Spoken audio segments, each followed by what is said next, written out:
अस्सलाम वालेकुम।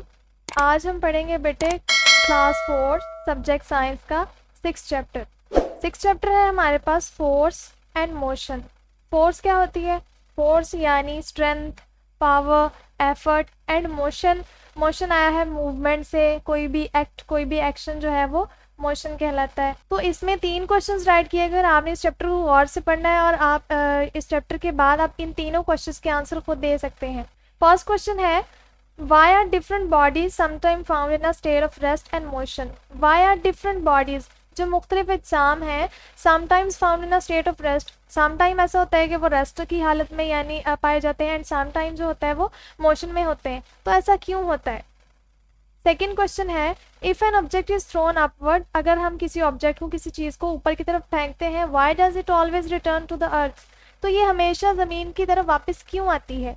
What is the importance of gear in a bicycle? एक बाइसाइकिल में गियर की क्या इंपॉर्टेंस है, क्या अहमियत है? स्टार्ट करते हैं अपने चैप्टर को।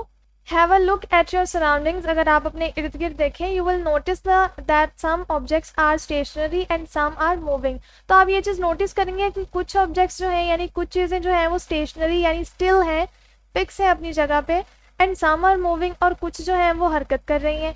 Can you tell how to produce motion in the bodies at rest? क्या आप बता सकते हैं कि हम कैसे पैदा कर सकते हैं मोशन यानी हरकत in the bodies at rest, उन बॉडीज में, उन अजसाम में जो कि रेस्ट में है। For example, how can a toy car be moved? For example, मिसाल के तौर पे, how can a toy car, एक टॉय कार, खिलौना कार जो है वो कैसे मूव कर सकती है? व्हेन यू, इसका आंसर है व्हेन यू पुश और pull the toy car with your hand, it causes the toy car to move. When you push, जब आप उसको धकेलेंगे या उसको पुल करेंगे, खींचेंगे उस टॉय कार को विद योर हैंड, अपने हाथ से, it causes the toy car to move. तो ये किस वजह से होगा? तो इस वजह से उस टॉय कार में जो है वो मूव करने लगेगी, उसमें मूवमेंट पैदा होगी। जैसे कि डायग्राम में भी आपको शो किया गया है कि एक जो है वो पुश कर रहा है कार को और दूसरा जो है वो पुल कर रहा है। तो ये पुश और पुल जो है ये फोर्सेस अप्लाई हो रही हैं। हम फोर्स को भी नेक्स्ट पढ़ते हैं। फोर्स टॉपिक है हमारा फर्स्ट।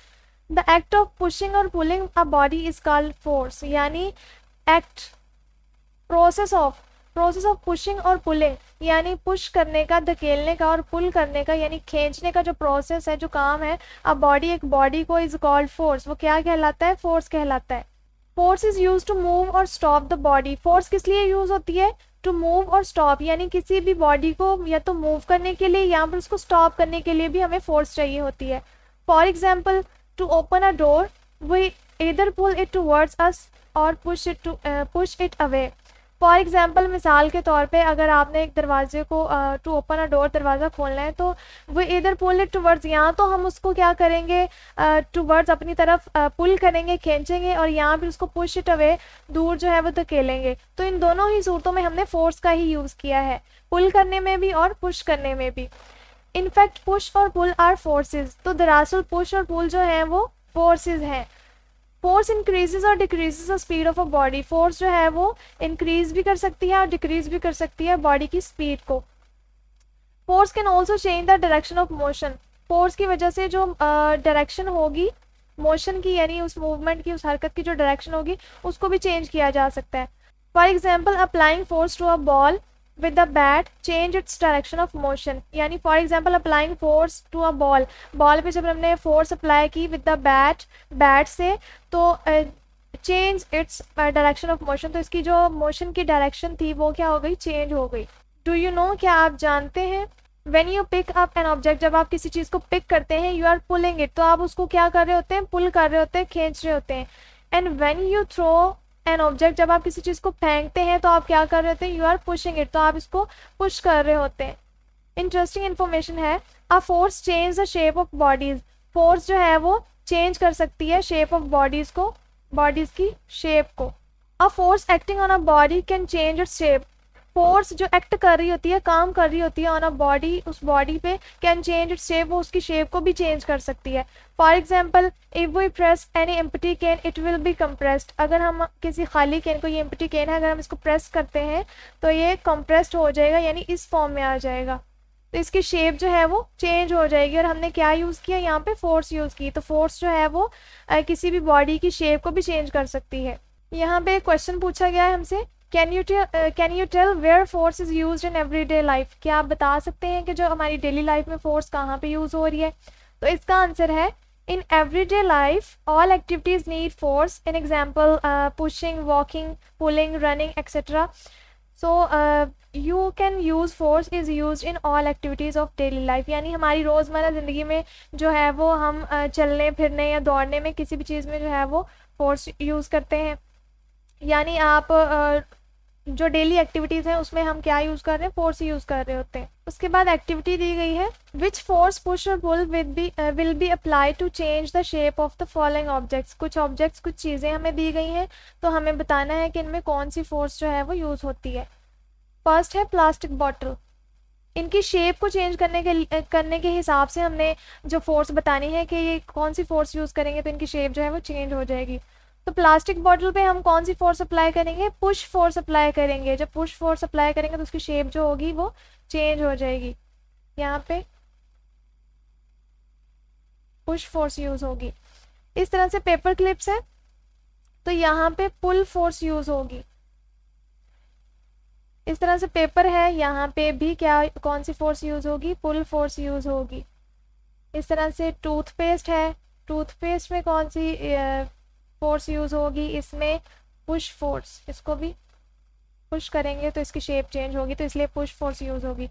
रबर बैंड्स हैं, रबर बैंड्स को शेप चेंज करने के लिए पुल फोर्स यूज़ करनी पड़ेगी हमें।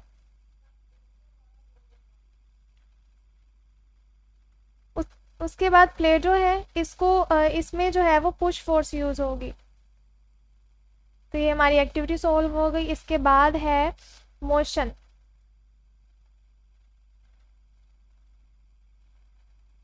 मोशन हमने चैप्टर के स्टार्ट में, जैसे कि नाम से हमें पता चल रहा था, मोशन यानी मूवमेंट, कोई भी एक्शन, कोई भी काम, उसको मोशन कहते हैं। You may have seen different types of swings in a park और प्ले ग्राउंड। आपने पार्क या प्ले ग्राउंड में मुख्तलिफ तरह के जो है वो स्विंग्स यानी झूले देखे होंगे। How do they move? तो वो मूव कैसे करते हैं?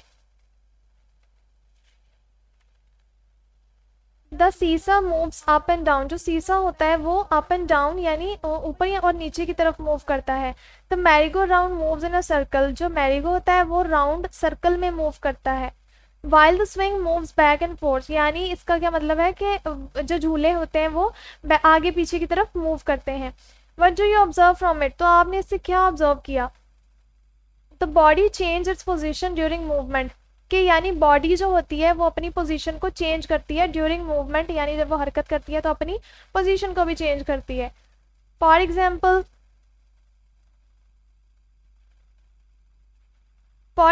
अ सीसा is in a state of rest in the park. यानी एक सीसा जो है, झूले का नाम है ये, आप बिल्कुल आपको पता होगा इसका।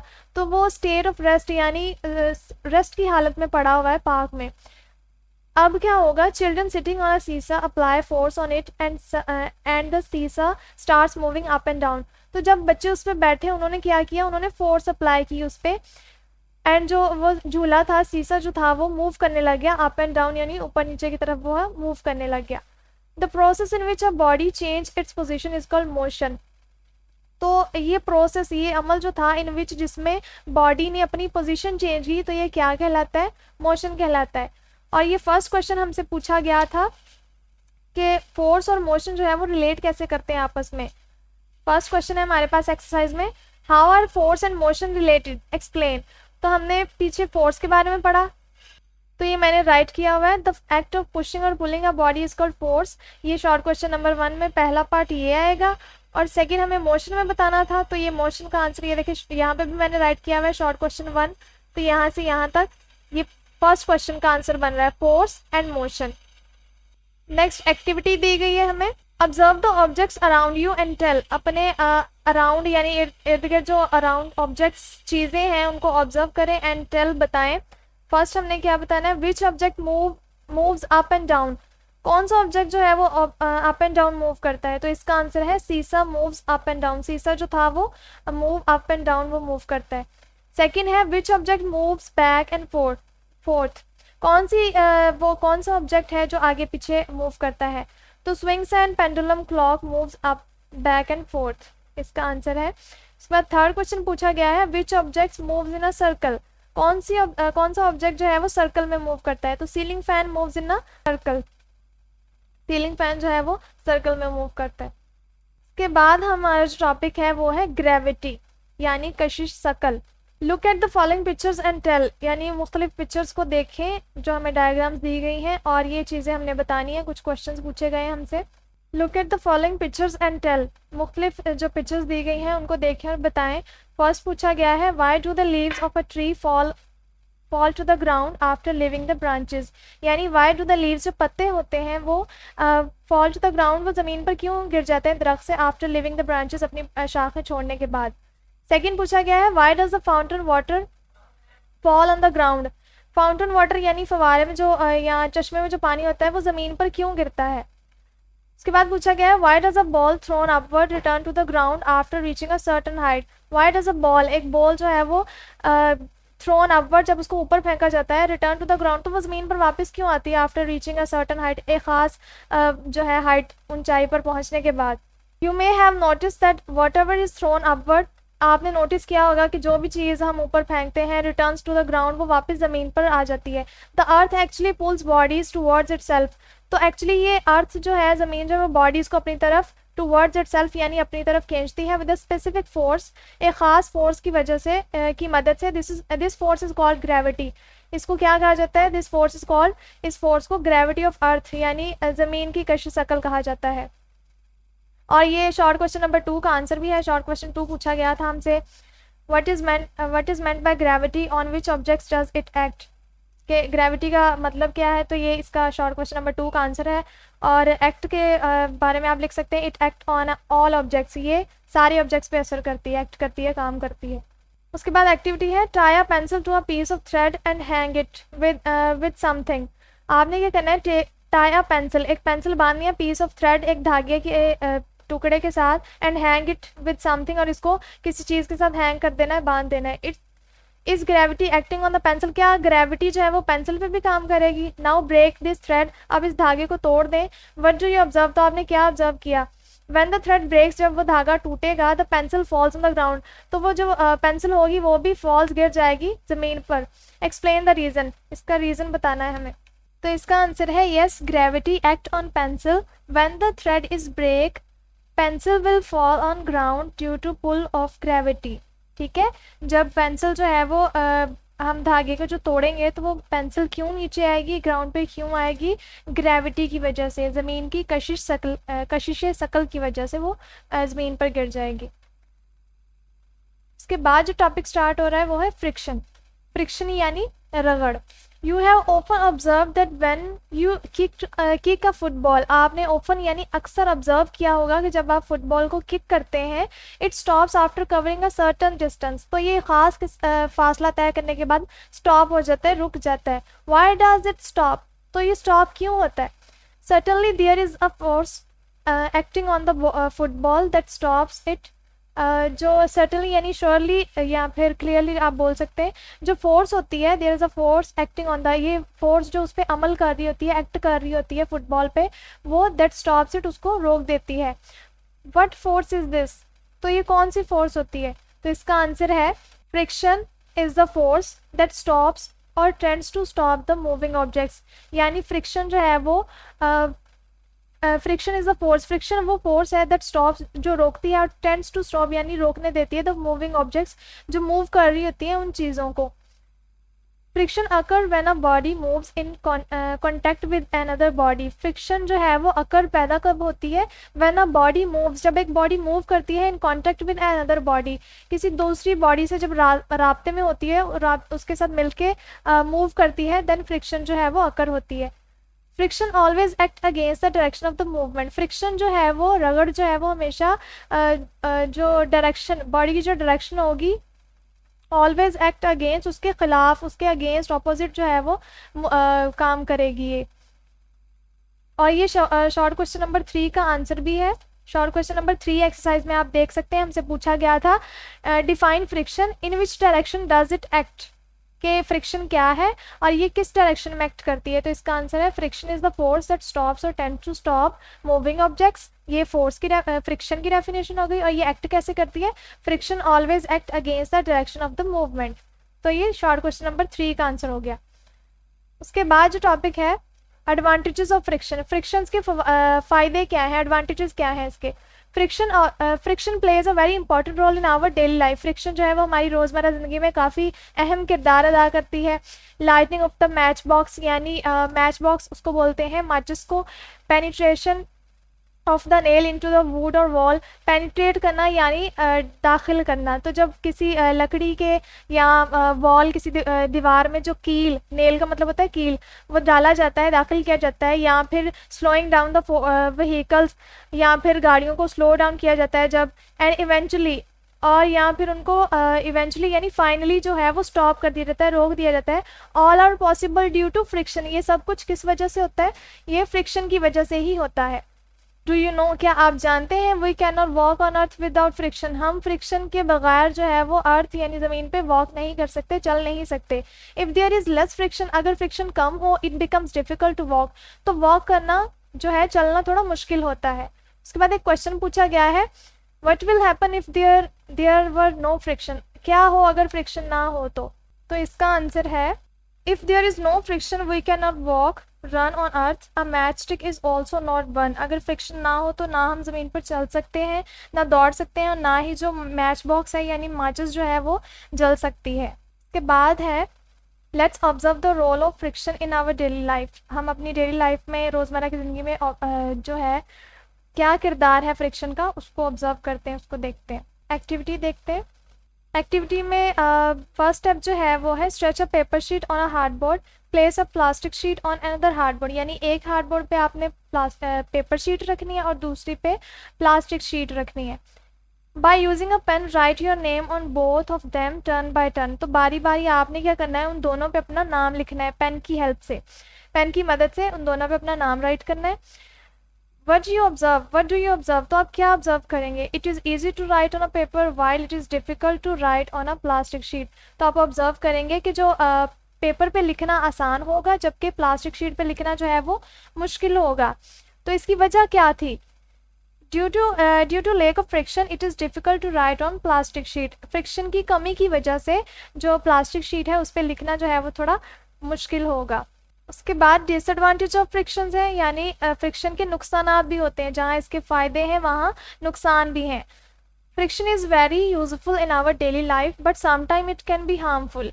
फ्रिक्शन जो है वो हमारी डेली लाइफ में, रोज़मर्रा की ज़िंदगी में वैसे तो बहुत यूज़फुल है, बट समटाइम जो है ये हार्मफुल भी हो जाती है, नुकसान भी पहुंचाती है। कैसे, for example friction causes our shoes to wear out. Friction जो है वो हमारे जूते जो है घिस जाते हैं रगड़ की वजह से, उसका सबब बनती है, उसकी वजह बनती है। और ड्यू टू फ्रिक्शन की वजह से the tyres of the car not only get worn over time but sometimes they can even burst। यानी फ्रिक्शन की वजह से जो कार के टायर होते हैं वो घिस भी जाते हैं और समटाइम ऐसा होता है कि वो फट जाते हैं। तो यहाँ पे सिमिलरली बिल्कुल इसी तरह से friction causes wear and tear of moving parts of machines over time and the machines become unusable। बिल्कुल इस तरह से फ्रिक्शन जो है वो मशीन्स में भी मशीन्स के घिसने का भी सबब बनती है, और जो मशीन्स हैं वो एक ख़ास टाइम के बाद जो है वो अनयूजेबल यानी यूज़ के काबिल नहीं रहती। तो यहाँ पे क्वेश्चन पूछा गया है, how can we reduce friction, हम फ्रिक्शन को कम कैसे कर सकते हैं। तो इसका आंसर है we can reduce friction by applying grease and oil in spare parts and by using wheel in machines. यानी फ्रिक्शन को कुछ तरीके हैं जिनकी मदद से कम किया जा सकता है। कौन कौन से, फर्स्ट है ग्रीस का यूज़ करके एंड और ऑयल का यूज़ करके in spare parts, and other है मशीनों में यानी by wheel in machines, using wheels in machine. के बाद इन्फॉर्मेशन है, डू यू नो, क्या आप जानते हैं the one tyre of the vehicles must be replaced otherwise the risk of accidents increases. यानी जो वन टायर घिसे हुए जो टायर्स होते हैं उनको मस्ट बी रिप्लेस्ड, हमें जल्दी चेंज कर लेना चाहिए, अदरवाइज उसका नुकसान क्या होगा, रिस्क हो सकता है ये एक एक्सीडेंट इंक्रीजेज, यानी चांसेस बढ़ जाएंगे, एक्सीडेंट के चांसेस बढ़ सकते हैं इससे। उसके बाद जो है वो topic simple machines. The use of machines in our lives is increasing day by day. हमारी ज़िंदगी में जो मशीन्स का यूज़ है वो डे बाई डे, दिन ब दिन जो है वो बढ़ता जा रहा है। What is the reason for this? इसका रीज़न क्या है? Everything that makes our work easier is called a machine. हर वो चीज़ जो हमारे काम को आसान बनाती है वो मशीन कहलाती है। The machine makes our work easier by changing the amount and direction of force. The machines make our work easier. Machines जो हमारे काम को आसान बनाती हैं, कैसे? By changing the amount and direction of force. Amount और फोर्स की अमाउंट को, उसकी मिकदार को और डायरेक्शन को चेंज करके। Lever, pulley, gear and ramp यानी incline plane are simple machines. ये सारी जो हैं ये सिंपल मशीन्स हैं। डू यू नो, क्या आप जानते हैं? Modern machine such as car और bicycle are made of simple machines. जो मॉडर्न मशीन्स हैं यानी कार और बाइसिकल जो हैं वो सिंपल मशीन से ही मिलके बनी है। Each machine has to be provided energy constantly to keep it moving. Each machine यानी हर मशीन को काम करने के लिए जो है वो कॉन्स्टेंटली उसको यानी कंटिन्यूसली जो है वो तवानाई और यानी एनर्जी देने की ज़रूरत होती है। फर्स्ट जो सिंपल मशीन है हमारे पास वो है lever. A lever is a simple machine that can be use to push or lift heavy objects. Lever जो है ये किस लिए यूज़ होता है? ये एक सिंपल मशीन है और उसको किस लिए यूज़ किया जाता है? पुश करने के लिए या लिफ्ट, पुश यानी धकेलने के लिए या लिफ्ट उठाने के लिए हैवी ऑब्जेक्ट्स, भारी चीज़ों को। The liver is like a machine, the liver is like a simple rod. ये एक सिंपल रॉड की तरह होता है। That turns around a certain point called fulcrum. जो टर्न्स अराउंड, मुड़ जाता है ख़ास पॉइंट पे, उस पॉइंट को क्या कहते हैं? फलक्रम बोलते हैं। By applying force effort to one end of the lever the weight load at the other end is lifted. यानी लिवर के एक एंड पे अगर हम फोर्स को अप्लाई करते हैं, जैसा कि यहाँ पे जो है एफर्ट यानी फोर्स यूज़ हो रही है, और दूसरे एंड पे क्या है? लिवर के लोड है यानी वेट है। तो ये इससे क्या होगा? अगर हम एक जो है एंड पे फोर्स अप्लाई करेंगे तो दूसरा ये वेट जो है इसको उठा सकते हैं, वेट उठा लिया जाता है इससे। नेक्स्ट एक्टिविटी दी गई है हमें।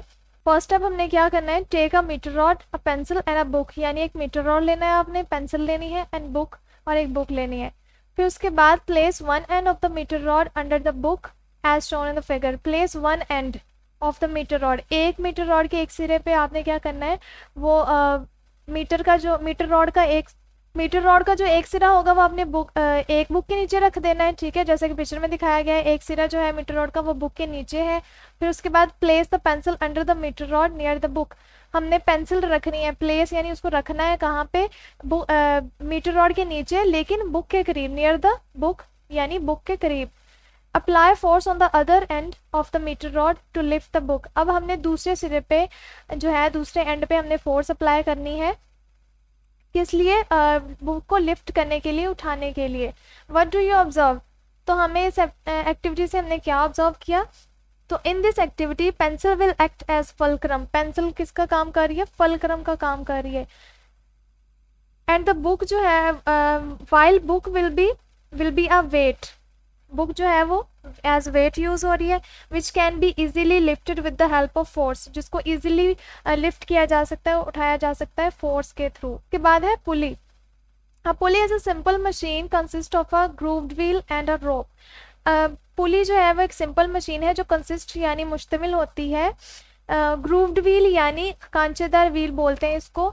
इस पे जो है वो एक यानी इसके जिसके ऊपर एक नाली सी बनी होती है जिसमें से ये देखें रोप पास हो रही है, तो ये ग्रूव्ड व्हील उसको बोलते हैं। The load is lifted up by applying force.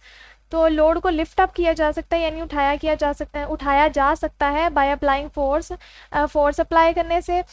On one end of the rope यानी रस्सी के एक सिरे से, पासिंग ओवर द पुली जो कि पुली में से गुजर के आ रही है। तो जब रस्सी के एक सिरे से हम जो है वो फोर्स लगा के उसको किसी भी चीज़ को लिफ्ट कर सकते हैं, उठा सकते हैं। As pulling a weight is easier than lifting it. यानी वेट को जो वज़न को खींचना जो है वो आसान होता है वज़न को उठाने से। So the machine can easily lift heavy object. So लिहाजा ये जो मशीन है ये ऑब्जेक्ट्स को काफ़ी इजीली जो है वो लिफ्ट कर लेती है। For example water can be easily drawn from a well bye using a pulley. For example जो कुएं से पानी निकालना आसान है बाय यूजिंग अ पुली, पुली के थ्रू उसको खींचेंगे तो पुल करेंगे तो ये इजी तरीका है। The flag is raised up with the help of a pulley.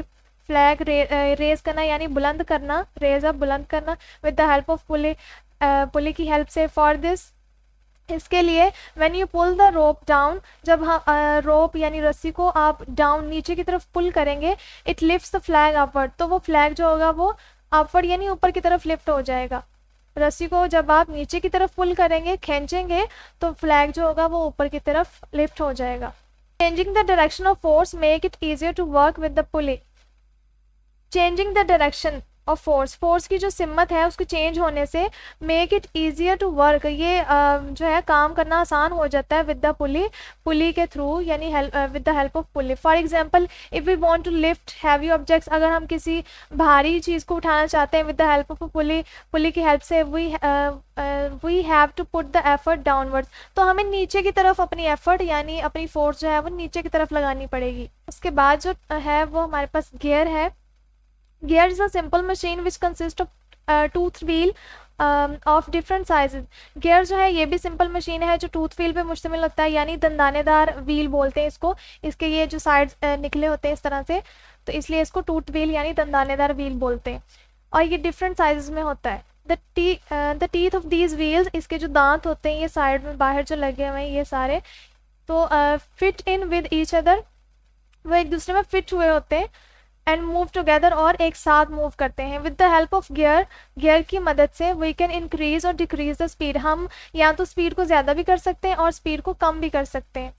In everyday life gear of various size are used in bicycle, grinder and sugar cane juice machines, यानी इन एवरीडे लाइफ हमारी रोज़मर्रा ज़िंदगी में gears जो हैं वो various sizes, मुख्तलिफ sizes में यूज़ हो रहे हैं। लाइक जो बाइसाइकिल होगी उसमें इसका साइज़ और होगा, जो ग्राइंडर्स होते हैं उसमें इसका साइज़ और होता है, and sugar cane juice machine यानी उसमें इसका साइज़ और होगा। तो ये हमारी रोज़मर्रा ज़िंदगी में यूज़ तो हो रहे हैं लेकिन डिफरेंट साइजेस में।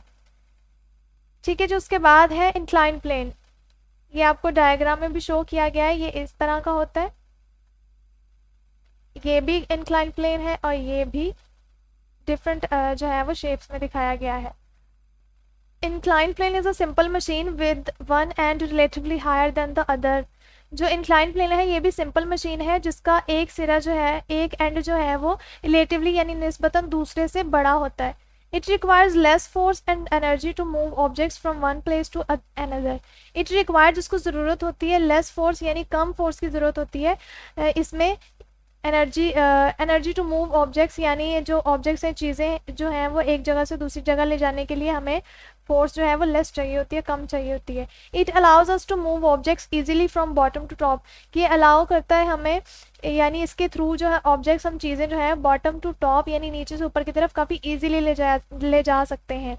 The pictures show different types of incline plane, जो ये डायग्राम्स हैं इनमें मुख्तलिफ तरह के इंक्लाइन प्लेन आपको शो किए गए हैं। यहाँ पे एक क्वेश्चन पूछा गया है हमसे, which simple machines are used in a bicycle, एक बाइसाइकिल में कौन कौन सी सिंपल मशीन्स यूज होती हैं, तो इसका आंसर है in bicycle pulley, wheel and axle machines are used, यानी इसमें एक्सल यूज होता है, व्हील यूज होता है और पुली यूज होती है एक बाइसाइकिल में। इसके बाद की पॉइंट्स हैं और सारा चैप्टर हमने रीड आउट कर लिया है, तो अगर आपको इसमें से आप की पॉइंट्स को खुद पढ़िएगा, अगर किसी भी पॉइंट में कोई कन्फ्यूजन हो तो आप कमेंट बॉक्स में राइट कर सकते हैं। उसके बाद हमारी एक्सरसाइज स्टार्ट हो रही है। एक्सरसाइज में फर्स्ट क्वेश्चन जो है हमारे पास, tick the correct answer. First है व्हाट इज फोर्स, फोर्स क्या है, तो हमने जैसे कि पूरा चैप्टर पढ़ा हुआ है तो हमें पता है कि पुश एंड पुल जो है वो आर कॉल्ड फोर्सेस, तो ये फोर्स कहलाती है, सही आंसर इसका ये है। सेकंड है when a body change its position it is called, जब बॉडी जो है वो पोजीशन चेंज करती है तो इसको क्या कहते हैं, मोशन कहते हैं। थर्ड है all bodies are attracted toward the earth due to, जो बॉडीज अर्थ जो है वो बॉडीज को अपनी तरफ अट्रैक्ट करती है, तो ये क्यों होता है, तो ये हमने पढ़ा था जी, ये ग्रेविटी की वजह से होता है। If we apply the same force on a toy car it will travel further on, तो इसका सही आंसर है मार्बल फ्लोर। इसके बाद है which machine consist of grooved wheel, कौन सी मशीन जो है वह ग्रूव्ड व्हील पे कंसिस्ट करती है, तो हमने थोड़ी देर पहले इसका जो है पढ़ा था, इसका सही आंसर है पुली, ये ग्रूव्ड व्हील पे कंसिस्ट करती है। नेक्स्ट शॉर्ट क्वेश्चंस हैं, तो शॉर्ट क्वेश्चंस के आंसर्स मैंने आपको साथ साथ बता दिए थे, लेकिन 2 हमारे पास रिमेनिंग है। क्वेश्चन नंबर 4 जो है उसका आंसर है, ये मैंने राइट किया हुआ है शॉर्ट क्वेश्चन 4, यहाँ से everything that makes our work easier is called a machine, the machine make our work easier by changing the amount and direction of force. So ये क्वेश्चन नंबर 4 का आंसर है हमारे पास। 5th क्वेश्चन है, why can not we walk easily on ice, तो इसका answer है due to lack of friction we can not walk easily on ice, तो फ्रिक्शन की कमी की वजह से हम जो है वो आइस पे नहीं चल सकते, बर्फ पे नहीं चल सकते। उसके बाद कंस्ट्रक्टेड रिस्पॉन्स क्वेश्चन है।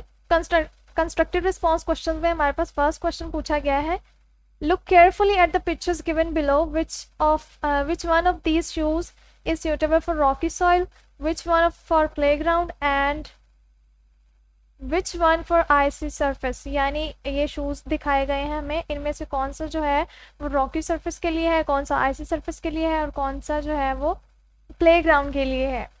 तो हमने उसका रीज़न बताना है, explain the reason in your answer. इसमें जो है the shoes present in figure C, यानी फिगर सी में जो शू प्रेजेंट है, ये फिगर ए है, इसको राइट कर लेते हैं, ये फिगर बी है, ये सी है।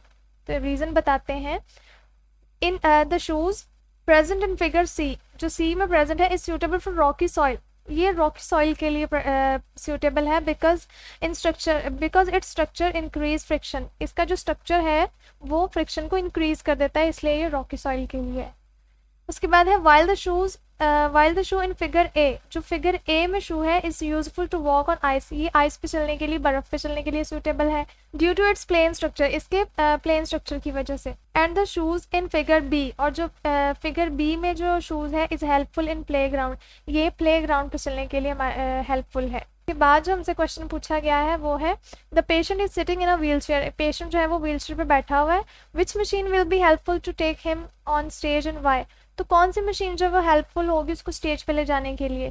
तो इसका आंसर है, incline plane will help us to shift the patient on stage due to its slope, ठीक है, इंक्लाइन प्लेन हमारे लिए हेल्पफुल होगा इसको स्टेज पे ले जाने के लिए। नेक्स्ट इन्वेस्टिगेट क्वेश्चन में हमसे पूछा गया है, suppose you are writing on a notebook with a pencil, suppose करें कि आप जो है वो नोटबुक पे राइट कर रहे हैं विद द पेंसिल से, answer the following questions based on observation, तो आप अपनी ऑब्जर्वेशन के अकॉर्डिंग जो है हमने इन कुछ क्वेश्चंस के आंसर देने हैं। फर्स्ट क्वेश्चन हमसे पूछा गया है, what force do you use push और पुल व्हाइल राइटिंग, आप लिखते हुए कौन सी फोर्स यूज करेंगे, तो इसका आंसर होगा, जब हम लिखेंगे वो use pushing force in writing, हम पुशिंग फोर्स यूज करेंगे।